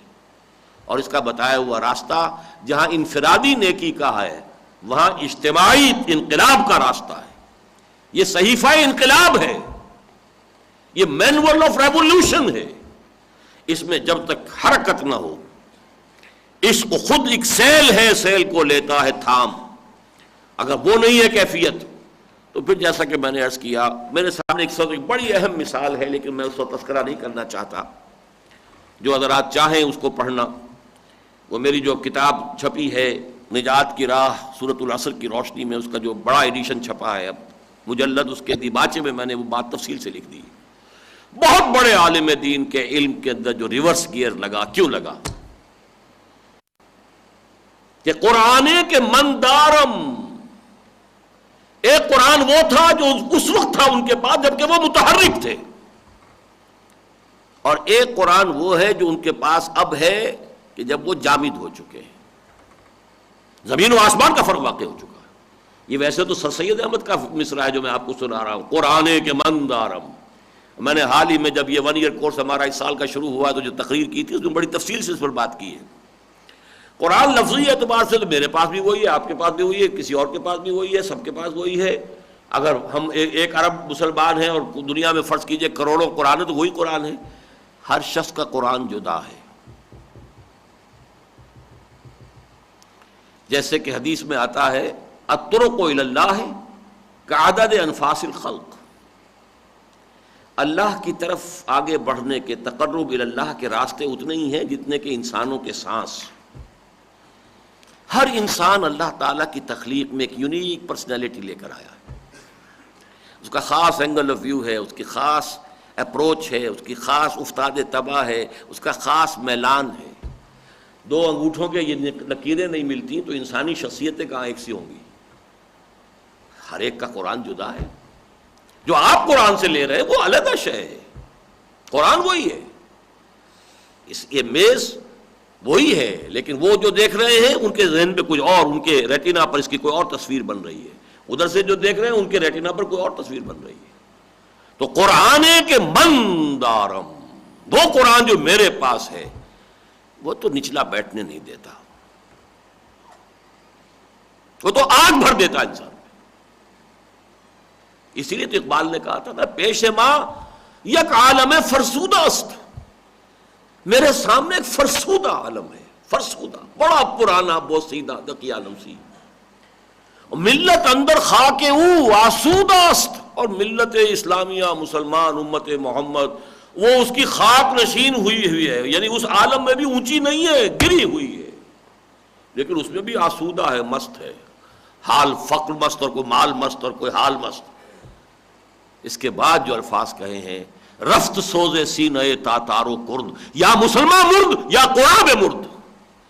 یہ کیا ہوا؟ کبھی عربوں کے اندر آگ لگائی تھی قرآن نے، جب عرب مر گئے پھر سلجوق بھی آئے، کرد بھی آئے، تاتاری بھی آئے، ان میں آگ بھر دی قرآن نے، اب وہ بھی مر گئے تو کیا قرآن مر گیا؟ اب کسی اور کے سینے میں وہ آگ نہیں لگا سکتا یہ قرآن، یا مسلمان مرد یا قرآن مرد۔ تو واقعہ یہ ہے کہ وہ قرآن، قرآن کے مندارم، وہ قرآن جو ہے جیسے اللہ تعالیٰ کی ذات ہے کل یوم ہوا فی شان، اسی طرح یہ قرآن ہے، ہر لحظہ اس کی ایک شان ہے۔ ہر روز یہ خورشید تازہ کے مانند طلوع ہوتا ہے، پڑھتے جائیے۔ اسی لیے تو فرمایا لا تنقضی عجائبہ ولا یشبع منہ العلماء ولا یخلق عن کثرت الرد، اس کے عجائب کبھی ختم نہیں ہوں گے، اس سے کبھی اہل علم سیر نہیں ہوں گے، اور بار بار کے پڑھنے سے اس کے اوپر کوئی بوسیدہ پن طاری نہیں ہوگا۔ بہرحال نہ ہو نومیدی زوال علم و عرفاں ہے، اگر وہ حرکت پیدا نہیں ہوتی جو قرآن پیدا کرنا چاہتا ہے تو زوال، ریورس گیئر لگ جائے گا، زوال علم و عرفاں، کہ لا یعلم من بعد علم شیئا، ہر چیز جو ہے گویا کہ وہ محو ہو جاتی ہے۔ اب آئیے ایک چھوٹا سا نقطہ، جو مطلوبہ فکر آج ہمیں درکار ہے اس کے 4 اجزاء لازم ہیں، ان کو سمجھ لینا چاہیے۔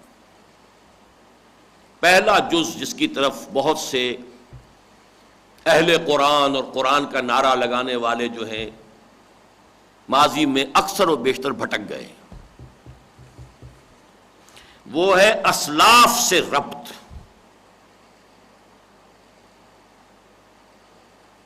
یہ عروۃ الوثقی ہے، ورنہ بے لنگر کا جہاز ہوگا انسان، ضلوا ضلالا بعیدا، دور نکل جائیں گے۔ کوئی دماغ میں کوئی اوپچ پیدا ہوئی، کوئی نیا خیال آیا، اور نیا خیال آدمی کو بہت پسند ہوتا ہے کیونکہ میری تخلیق ہے۔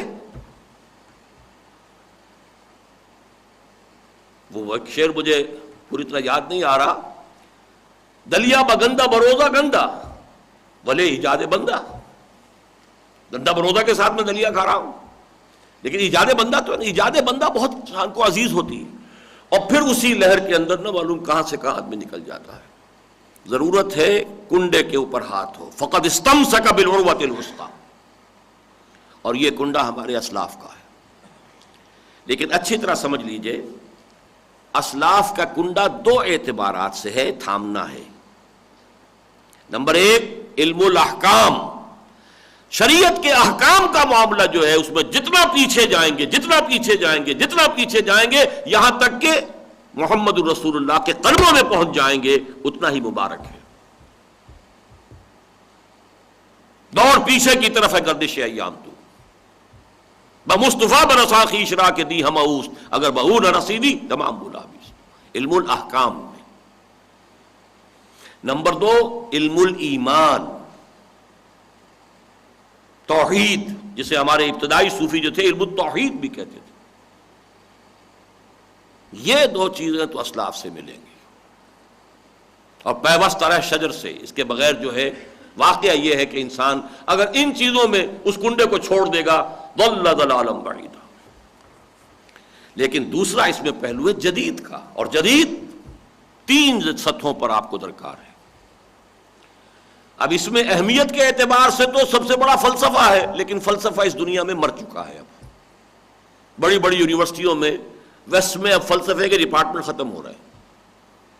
جب ٹھوسیت اتنی آ گئی، صرف ٹھوس ہے جو کہ واقعتاً حواس خمسہ کی گرفت میں آ سکے، اصل اہمیت اسی کی ہے، تو فلسفہ ما بعد الطبیعیات یہ کیا ہے؟ توجہ ہٹ رہی ہے۔ لیکن اس سے آگے بڑھ کر اہمیت ہے عمرانیات کی، اور اس معاملے میں سب سے بڑھ کر ہے سائنس۔ سائنس کا روب ہے، سائنس کو وہی آسمانی سمجھا جاتا ہے۔ جب تک سائنس کے جتنے بھی اکتشافات جو اس نے کیے ہیں، انکشافات جو کیے ہیں، اور ان میں جو حقائق ہیں، ویریفائبل فیکٹس ہیں، ان کی تطبیق جب تک آپ وحی ربانی کے ساتھ نہیں کریں گے، وہ سپلٹ پرسنالٹیز رہیں گے، وہ یقین پیدا نہیں ہوگا۔ اور واقعہ یہ ہے کہ کوئی تضاد ہے ہی نہیں۔ مورس بکائی نے اسی پر کتاب لکھ دی، اللہ نے اس کا ایمان کا دروازہ دکھا دیا۔ بائبل کا اور قرآن کا اس نے مطالعہ کیا، قرآن میں ایک حرف ایسا نہیں ہے جس سے آج تک سائنس کی کسی اکتشاف نے غلط ثابت کیا ہو، جبکہ بائبل میں بہت سی چیزیں، اس کی وجہ بھی صاف ہے۔ بائبل، اصل بائبل جو ہے گم ہو گئی تھی، وہ تو بعد میں 100 برس کے بعد یادداشت سے جو ہے مرتب کی گئی ہے۔ نبوکدنضر کے حملے کے وقت جو ہے تقریباً 600 برس قبل مسیح میں ختم ہو چکی، اس لیے تورات جو مرتب کی گئی ہے اس میں ذہن انسانی جو اس دور کا ذہن انسانی تھا وہ خود بخود آئی گیا، اندر داخل ہو گیا۔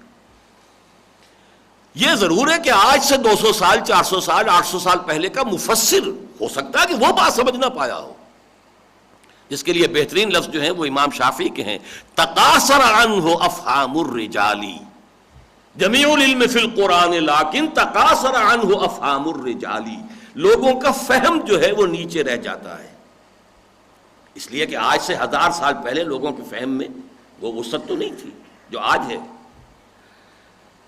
بلکہ 100 سال پہلے بھی کوئی شخص نہیں جانتا تھا کہ کوئی بہت بڑا حاکم، بڑا نیک حاکم بھی کوئی گزرا ہے جس کو قرآن ذو القرنین کہہ رہا ہے۔ ہمارے اکثر مفسرین جو ہیں وہ سکندر اعظم ہی کا ذکر کر رہے ہیں، حالانکہ کوئی مطابقت نہیں ہے سکندر اعظم کے کردار میں اور ذو القرنین کے کردار میں۔ اس صدی میں آ کر اکتشافات ہوئے، ایکسکیویشنز ہوئی کہ خورس سائرس ذو القرنین، اس کا مجسمہ بھی برآمد ہو گیا جس کا 2500 سالہ جشن منایا تھا۔ اب حقیقت کھل گئی، یہ تھی وہ شخصیت۔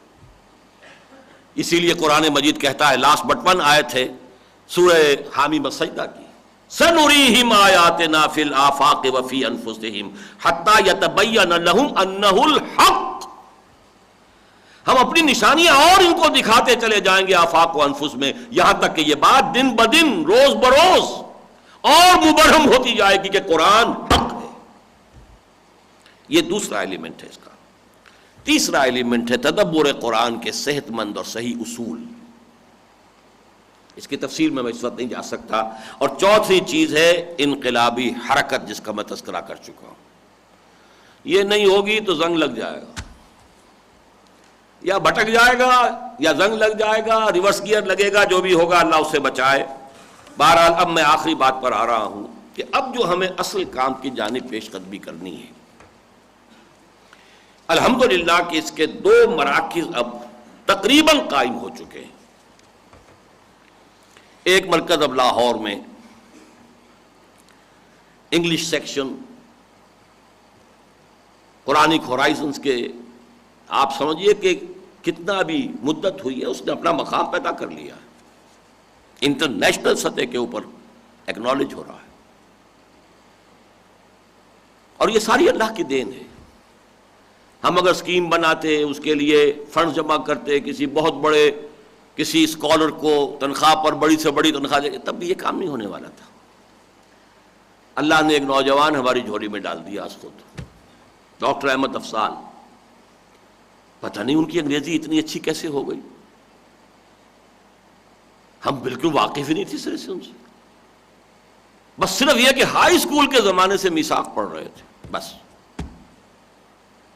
MBBS کر کے 3 بھائی امریکہ جا چکے، 2 بہنیں امریکہ جا چکی. بوڑھے والدین صرف منتظر تھے کہ یہ بھی فارغ ہو جائیں تو پھر ہم بھی سب کے سب امریکہ چلے جائیں، گرین کارڈ سب کے پاس. یہ فارغ ہو کر امریکہ گئے، وہ کیا SFMG کو امتحان ہوتا ہے وہ بھی کر لیا، سب کچھ ہو گیا. 8 مہینے وہاں رہے اور 2 فیصلے کر لیے کہ نہ میں نے ڈاکٹری کرنی ہے نہ امریکہ میں رہنا ہے. اس فیصلے پر قائم ہے، یہ کوئی جذباتی فیصلہ نہیں تھا. پھر خط لکھا کہ وہ فیلوشپ اسکیم کبھی آپ نے شروع کی تھی. میں کہتا ہوں اللہ کا شکر ہم نے کبھی شروع کی تھی، چاہے وہ ختم ہی ہو گئی، لیکن ان کے ذہن میں ٹکی ہوئی تھی وہ میثاق کی اس دور کی. کم سے کم میرا خیال ہے 10 سال پرانی بات ہے. اللہ تعالیٰ نے ہمیں اب وہ ہمارا شعبہ الحمدللہ اب اس میں ضرورت ہے ہمیں. میرے پیش نظر جو ہے، میں ایک قرآن اسکول آف اکنامکس، یہ جو تاج ہے اس پر، اس سے بڑا مانوی تاج رکھنا چاہتا ہوں. سب سے بڑا مسئلہ اس وقت دنیا میں معاشیات کا ہے. قرآن اسکول آف اکنامکس. پھر ہم طے کر چکے ہیں ریسرچ اسکیم، ریسرچ اسکالرس کی اسکیم دوبارہ شروع کرنا، فیلوشپ اسکیم دوبارہ شروع کرنا. لیکن ظاہر بات ہے کہ اس کے لیے فنڈز درکار ہیں. اور آپ نے دونوں رپورٹوں میں، ہر رپورٹ میں سن لیا ہوگا، ایک تو یہ کہ پوری ملک کے اوپر معاشی جو ہے کرائسس ہے. ظاہر بات ہے کہ ہمارے بھی جو چندے آ رہے ہیں آخر ان لوگوں کی طرف سے ہی آ رہے ہیں. ان پر معاش کا دائرہ اگر تنگ ہو گیا ہے، ان کے لیے مشکل ہے. گرانی کتنی ہو چکی ہے. پھر یہ کہ ہمارے لیے ہمارے صرفے، اب ہمارے لیے بھی بجلی کا بل کتنا بڑھ رہا ہے اور ٹیلی فون کا بل کتنا بڑھ رہا ہے. اس حوالے سے جو اس وقت تک ہم کام کر رہے ہیں اس کو بھی یوں سمجھیے کہ ایک اعتبار سے کرائسس ہے. جبکہ میں آپ سے کہہ رہا ہوں کہ ہمیں آگے بڑھنا ہے. یہ تو ابتدائی کام تھا، یہ تو تمہیدی کام تھا. یہ تو ہم نے کر کے گویا کہ دوسروں کے حوالے بھی کر دیا ہے. اب ادارے ہیں کر رہے ہیں، عربی پڑھائیں گے، قرآن کا ترجمہ پڑھائیں گے، ٹھیک ہے، ہمارا ہی کام ہو رہا ہے، دین کا کام ہو رہا ہے. اصل کام جس کے لیے میں نے وہ ساری عبارت، ثقیل عبارت آپ کو پڑھ کر سنائی ہے، وہ تو اب شروع کرنا ہے. لیکن اس وقت اگر، اب ظاہر بات ہے کہ اس کے لیے بہت زیادہ انفاق کی ضرورت ہوگی. وہ روایتیں دنیا میں رہی ہیں. آدمی سوچے، بڑا انفاق، بڑا ایثار، جائیدادیں اگر کوئی بنائی ہیں ان میں سے کچھ جائیدادوں کا وقف کرنا، انڈومنٹس ہوں، کچھ تو ہو، کوئی اس کی آمدنی کے مستقل ذرائع بنے. یہ صورتحال اگر نہیں ہوگی تو یہ کام کیسے ہوگا؟ لہذا اس کا ایک شعبہ جو ہے وہ تو یہاں لاہور میں ہی ہمیں قائم کرنا ہے. میں کہیں کہہ بیٹھا تھا کہ میں اس شعبے کو کلیتاً امریکہ منتقل کر دوں. تو اب دیکھیے کیا مزاج ہیں. بمشکل 29-30 برس کی عمر ہے ڈاکٹر احمد افضال کی، اور میں اسی کام کے لیے انہیں اگر امریکہ منتقل کر تو اس پر انہوں نے اظہار ناپسندیدگی کیا. وہ جانا نہیں چاہتے. لاکھوں آدمی مرتے ہیں اس امید میں اور اس خواہش میں کہ ہم کس طرح امریکہ پہنچ جائیں. اس کی جیب میں اب بھی ہے. میں نے زبردستی اس مرتبہ ان کو بھیجا کہ تم اپنا گرین کارڈ جو ہے اس کو ختم نہ کرو، چکر لگاؤ جا کر، ورنہ یہ کہ وہ ختم ہو جاتا. تو یہ ہے اللہ نے ایک جذبہ پیدا کر دیا. وہ انٹرنل جذبہ ہے، انسان کا اپنا جذبہ ہے. وہ جذبہ بیدار ہو جائے. یہ ضرور ہے کہ متعارف کرنا جو بھی کسی تحریک کے ذریعے سے ہو گیا ہو. تو میں یہ سوچ رہا تھا کہ میں پورا کا پورا امریکہ منتقل کر دوں، یہاں تک تو ہمارے حالات جو ہیں وہ مالی اعتبار سے، لیکن نہیں، انہوں نے پسند نہیں کیا۔ میں بھی سمجھتا ہوں اللہ تعالیٰ ہمیں یہیں پر اس کام کو کرنے کی توفیق عطا فرمائے۔ دوسرا، اس کا مرکز امریکہ میں قائم ہو رہا ہے، ہو چکا، ہونا چاہیے تھا، لیکن کچھ اس میں تاخیر ہوئی ہے، اور وہ ہے انسٹیٹیوٹ آف قرآنک وزڈم، جس کے لیے اللہ تعالیٰ نے پھر خاص چھپر پھاڑ کر ایک اور نوجوان ہمیں دیا ہے، باسط بلال، جس کے 2 سال پہلے کے لیکچرز جو ہیں وہ پورے پاکستان میں تہلکہ مچا چکے ہیں۔ ایوان صدر سے اس کے بارے میں سوالات کیے گئے ہیں کہ وہ کیسٹ کہیں ہیں، اور انہوں نے جو تجویز کیا ہے کہ اب ہمارا جو انسٹیٹیوٹ وہاں قائم ہوگا، institute of Quranic wisdom and post modern thought. یہ زمانہ ماڈرن مر رہا ہے، اب پوسٹ ماڈرن ایرا شروع ہو رہا ہے انسانی تاریخ کا۔ پوسٹ ماڈرن تھاٹ، اس کے کرنٹس کچھ اور ہیں، پوسٹ ماڈرن تھاٹ، یہ انشاءاللہ امریکہ میں ہوگا۔ ان کی یہاں بلالی اذان جو ہے بہت مشہور ہوئی تھی، 3 لیکچر جو اسی ہال میں انہوں نے دیے تھے 2 سال قبل۔ اور یہ ذہن میں رکھیے کہ جس کا میں نے خلاصہ آپ کو سنایا ہے وہ 6-7 نکات میں، اسلام کی نشرت ثانیہ، وہی ہے کہ جس سے انسپائر ہو کر اس کی مین تھیم کو لے کر انہوں نے تھیسس لکھا ہے، اور وہ ایک مکمل کتاب، ضخیم کتاب کی شکل میں بھی بہت جلد شائع ہو جائے گی۔ وہ ان کا تھیسس ہے اسی نشرت ثانیہ سے۔ بہرحال یہ بھی انشاءاللہ تعالیٰ بہت جلد آ جائے گا۔ لیکن امریکہ کے حوالے سے ایک بات آخری آپ کو بتا دوں، ہمارے ایک ساتھی ہیں تنویر عظمت، اور وہ یہاں 1 سالہ کورس بھی کر گئے ہیں۔ پھر وہاں انہوں نے تنظیم کی، جو تنظیم نو ہو رہی ہے ٹینا کی، تنظیم اسلامی نارتھ امریکہ کی، اس میں بہت کام کیا ہے۔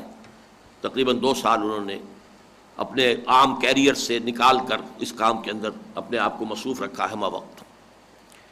اب ان کا ایک بڑا طویل خط آیا ہے میرے نام، وہ تو مجھے ہجرت کی دعوت دے رہے ہیں، پاکستان میں کچھ نہیں ہوگا، آپ یہاں آئیے۔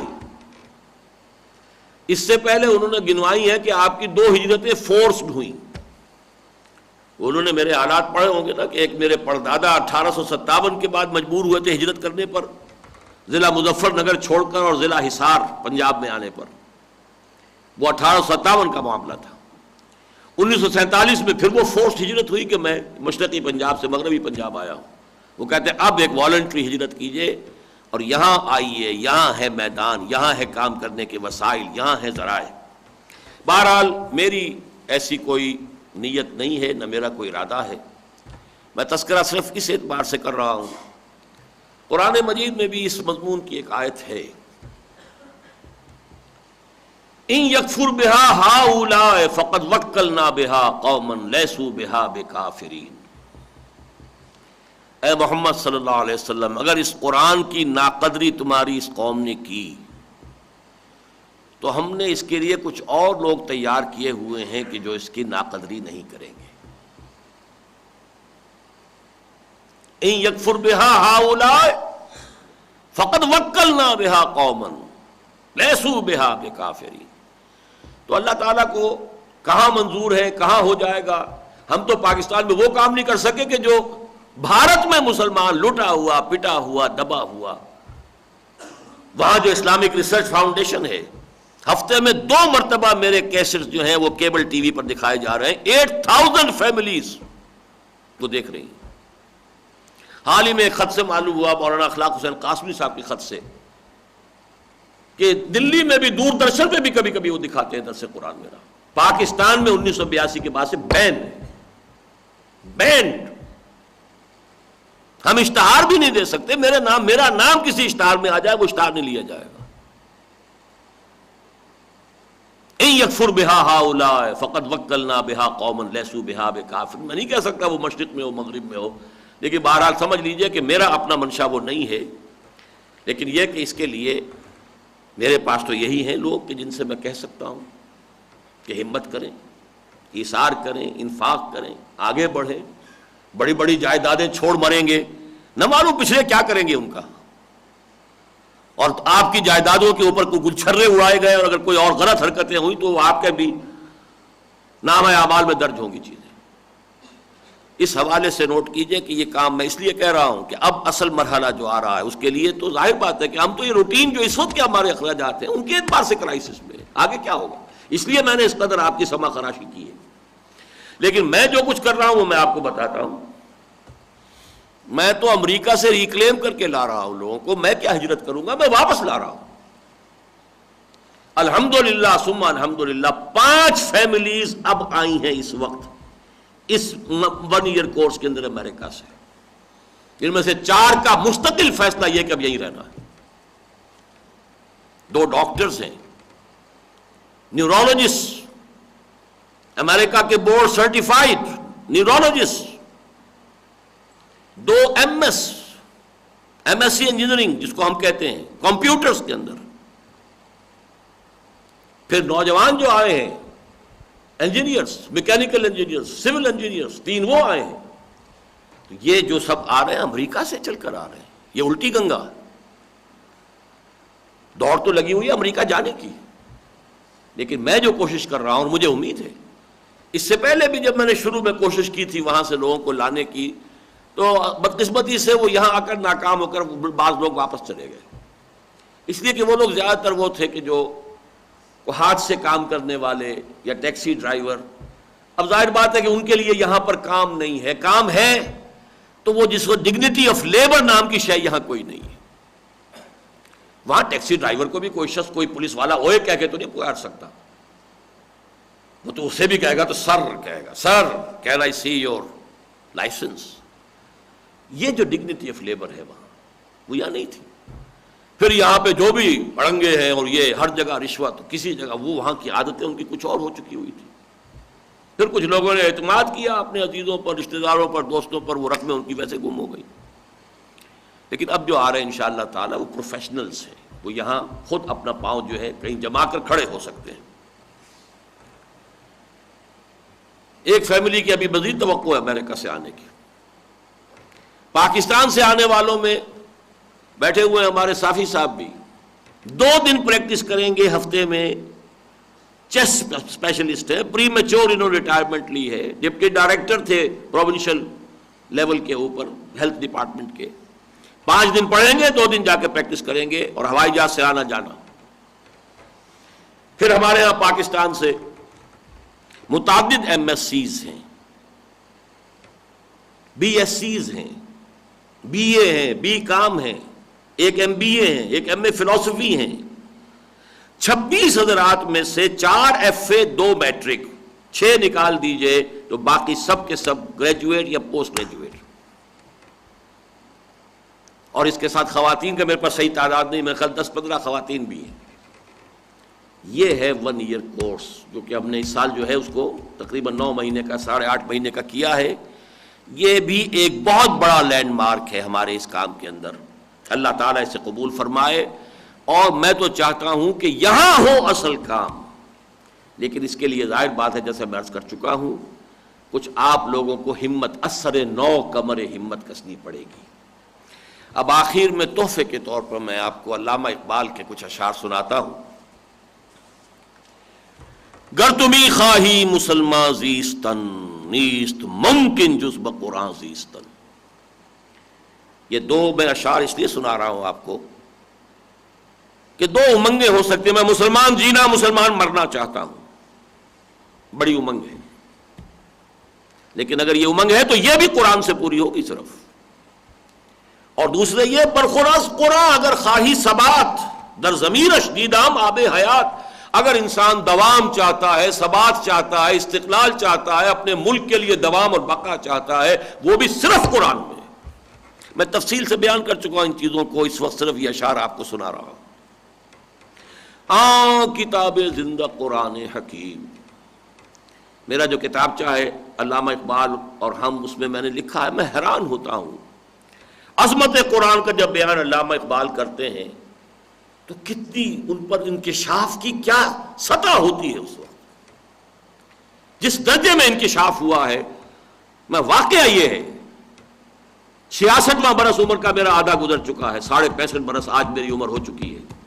26 اکتوبر کو آج تک کوئی دوسرا شخص مجھے قریب بھی نظر نہیں آیا، کسے باشد کوئی دوسرا شخص نہیں، عظمت قرآن کے انکشاف کے اعتبار سے۔ کتاب زندہ قرآن حکیم، حکمت او لا یزال است و قدیم، جیسے اللہ کی ذات ہے ہمیشہ سے ہے، ہمیشہ رہے گی، اس کی حکمت بھی اسی طرح سدا بہار ہے، لا یزال، نہ کبھی زائل ہوگی، ختم ہوگی، اور قدیم ہے، ہمیشہ سے۔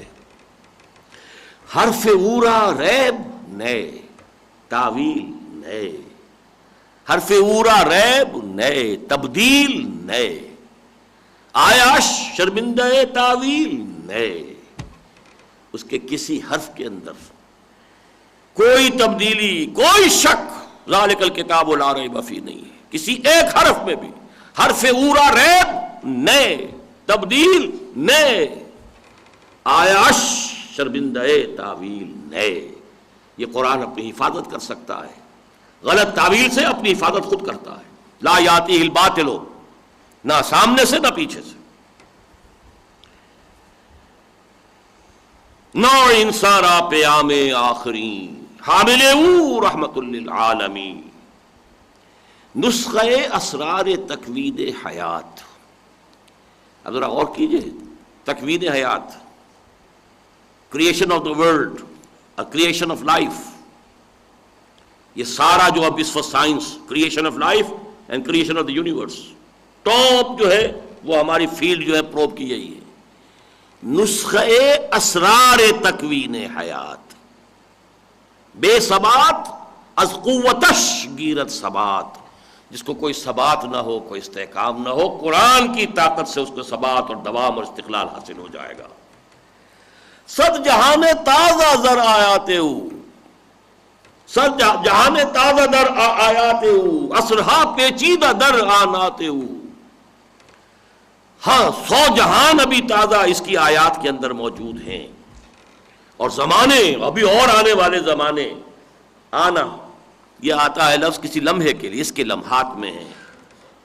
فاش گویم آنچے در دل مزمر است، صافی کہہ دوں جو میرے دل میں مزمر ہے، یہ کتابیں نہیں اس چیزیں دیگر است، کتاب نہیں ہے، یہ کچھ اور ہے۔ کیا ہے؟ مثل حق پنہاؤ ہم پیداستو، زندہ پائندہ گویاستو، یہ تو ذات باری تعالیٰ کی طرح ہے، اللہ کا کلام ہے، کلام متکلم کی صفت ہوتا ہے، کلام میں متکلم کی پوری شخصیت حویدہ ہوتی ہے۔ مثل حق پنہاؤ ہم پیداستو هو الظاہر والباطن، اسی طرح اس قرآن کا باطن ہے، بہت تلاش کرنا پڑے گا، بہت ڈھونڈنا پڑے گا، ظاہر بھی ہے، سطح پر بھی ہے، اور گہرائی بھی عطا ہے۔ مثل حق پنہاؤ ہم پیداستو، زندہ پائندہ گویاستو، هو الحی القیوم، جو اللہ تعالیٰ کی شان ہے وہی اس کتاب کی ہے، زندہ پائندہ گویاستو۔ اور آخری شعر جو سنا رہا ہوں، چوں بجا در رفت جاں دیگر شود، جب یہ قرآن کسی کے اندر اتر جاتا ہے، سرایت کر جاتا ہے، اس کے اندر انقلاب آ جاتا ہے، شخصیت بدل گئی، سوچ بدل گئی، نظریات بدل گئے، افکار بدل گئے، اقدار بدل گئیں، ویلیو سٹرکچر بدل گیا۔ پہلے زندگی عزیز ترین متاع تھی، اب موت سب سے زیادہ خوشائند شے ہے۔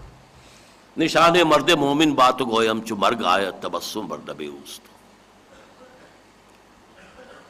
چوں بجا در رفت جہاں دیگر شود، جہاں چو دیگر شد جہاں دیگر شود، جب انسان کے اپنے اندر انقلاب آ جائے، اس کے لیے دنیا بھی بدل گئی، اور اسی سے ایک عالمی انقلاب کا راستہ ہموار ہوگا۔ پہلا مرحلہ انقلاب محمدی کا افراد کا حصول اور ان کی تربیت اور تعلیم اور تزکیہ، اور یہ سارا کام ہوگا جہاد بالقرآن کے ذریعے سے۔ اقول قولی ھذا واستغفر اللہ لی ولکم ولسائر المسلمین والمسلمات۔